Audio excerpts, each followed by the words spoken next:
नमस्कार, मी प्रतीक्षा. न्यूज मराठी 24/7 मध्ये आपल्या सगळ्यांचं स्वागत आहे. तर एक नजर टाकूया आजच्या महत्त्वाच्या घडामोडींवर. खड्ड्यात बेशर्माची झाडे लावून MIM ने अनोखे आंदोलन केले. तर गेल्या काही महिन्यांपासून खामगाव शहरातील रस्त्यांची अतिशय दयनीय अवस्था झाली आहे. खामगाव शहरातील मस्तान चौक, फरशी परिसरातील रस्त्यांवरही खड्डे पडले. त्यामुळे नगर परिषदेचा अल्टिमेटम दिला आहे. मात्र नगर परिषदेने दखल न घेतल्यामुळे MIMच्या वतीनं एकबोटे चौकातील रस्त्यांवरील खड्ड्यांमध्ये बेशर्माची झाडे लावून निषेध आंदोलन करण्यात आले.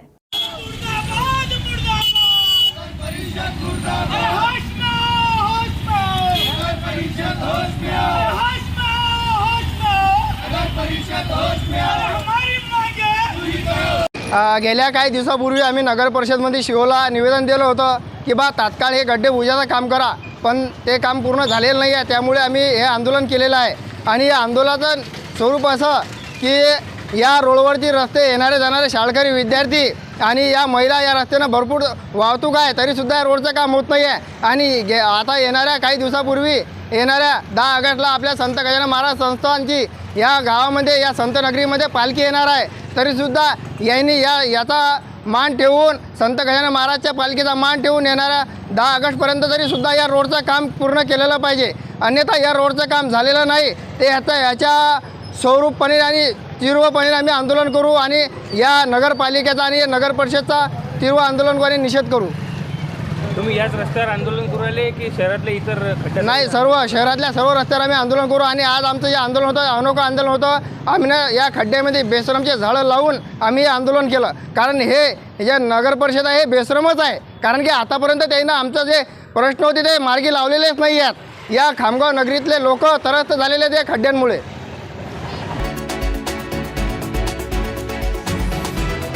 अमरावती शहरामध्ये कोरोनाचे 6 तर स्वाईन फ्लूचा 1 रुग्ण आढळल्याची धक्कादायक बाब समोर आली आहे.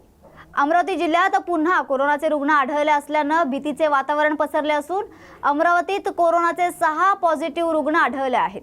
कोरोनाच्या 140 नमुन्यांपैकी 6 नमुने हे पॉझिटिव्ह आलेत. कोरोनासोबत 1 स्वाईन फ्लूचा रुग्णही आढळून आलाय. संत गाडगेबाबा अमरावती विद्यापीठातील प्रयोगशाळेत पाठवण्यात आलेल्या नमुना चाचणीच्या अहवालात ही बाब पुढे आली आहे.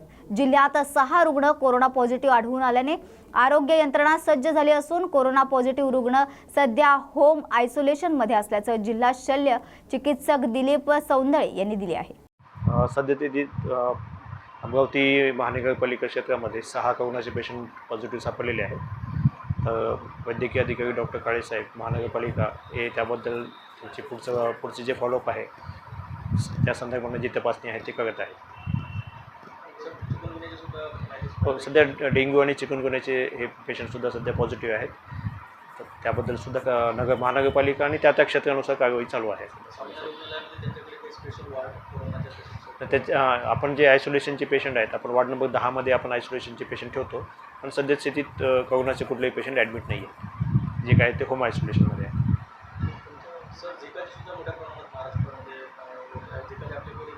झिकाचे आपल्याकडे त्या संदर्भित कुठलेही म्हणजे संशयित रुग्ण काही सापडलेले नाही आहेत. हा पर्टिक्युलरली पश्चिम महाराष्ट्रातील काही 2 ते 3 जिल्ह्यामध्ये हे रुग्ण सध्या आहेत.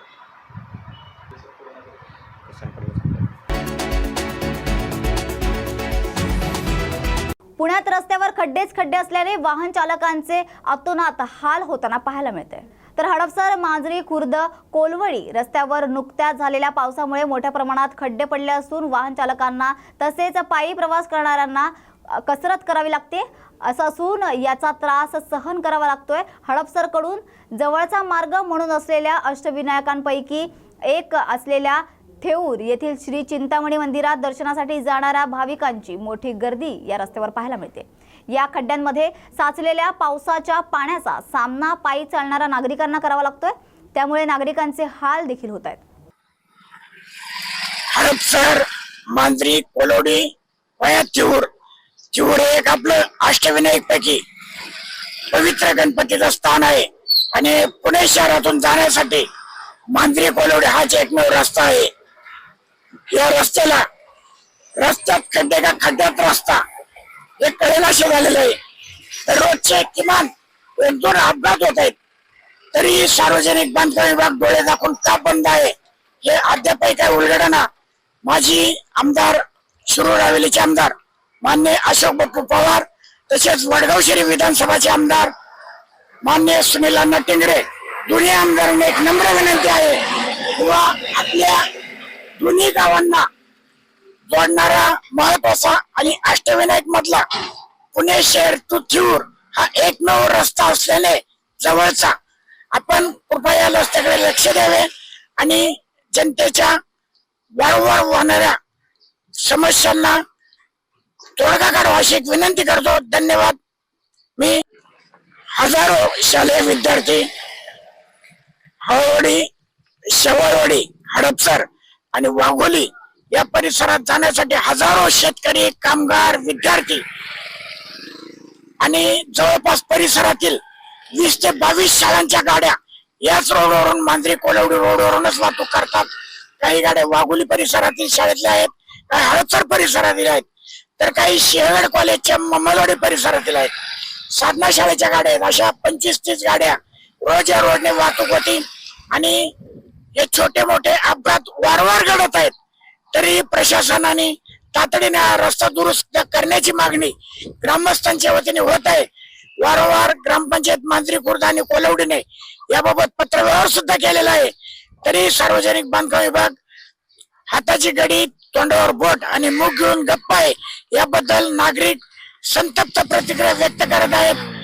जर याचा विचार नाही केला तर 1 महिन्याभरात आम्ही सार्वजनिक बांधकाम विभाग दक्षिण पुणे यारावडा येथे ग्रामस्थांच्या वतीने आंदोलन करण्याच्या तयारीत आहोत. त्यांना मूकमोर्चा काढून निवेदन देणार आहोत अशी विनंती मी सार्वजनिक बांधकाम विभाग आमदार सुनील अण्णा टिंगरे, आमदार अशोक बापू पवार या मान्यवरांना करत आहे. धन्यवाद. आपण यातून लवकर तोडगा काढाल, नाहीतर आपण पाहताय दररोजच ह्या समस्याला आम्हाला सामोरे जावे लागते. खरंच रस्त्यात पाणी का पाण्यात रस्ता, रस्त्यात खड्डे का खड्ड्यात रस्ता हेच कळेनाशे झालेलं आहे. आपण पाहतात समोरून बाईक गाड्या येत आहेत, त्या प्रत्येक मोटरसायकलवाला किती कसरतीने गाडी चालवतो. रोजचे किमान 10 जण त्या पाण्यामध्ये पडतायत. विथ फॅमिलीची, कुणाचं लहान बाळ असतं, कुणाचे वयोवृद्ध आई वडील असतात. ही मंडळी जाताना येताना पडतात, घसरतात, अपघात होतात. याचा आपण तातडीने विचार करावा अशी आपणास विनंती करतो आणि अष्टविनायक चरणी प्रार्थना करून, गणपती चरणी प्रार्थना करून आपण लवकरच हा विचार करावा अशी विनंती. त्याचबरोबर माझ्या माहितीप्रमाणे या रस्त्याला फंडही पडलेला आहे विकासाचा आणि रुंदीकरणाचा, तोही तातडीने प्रश्न मार्गी लावा अशी मी विनंती करतो.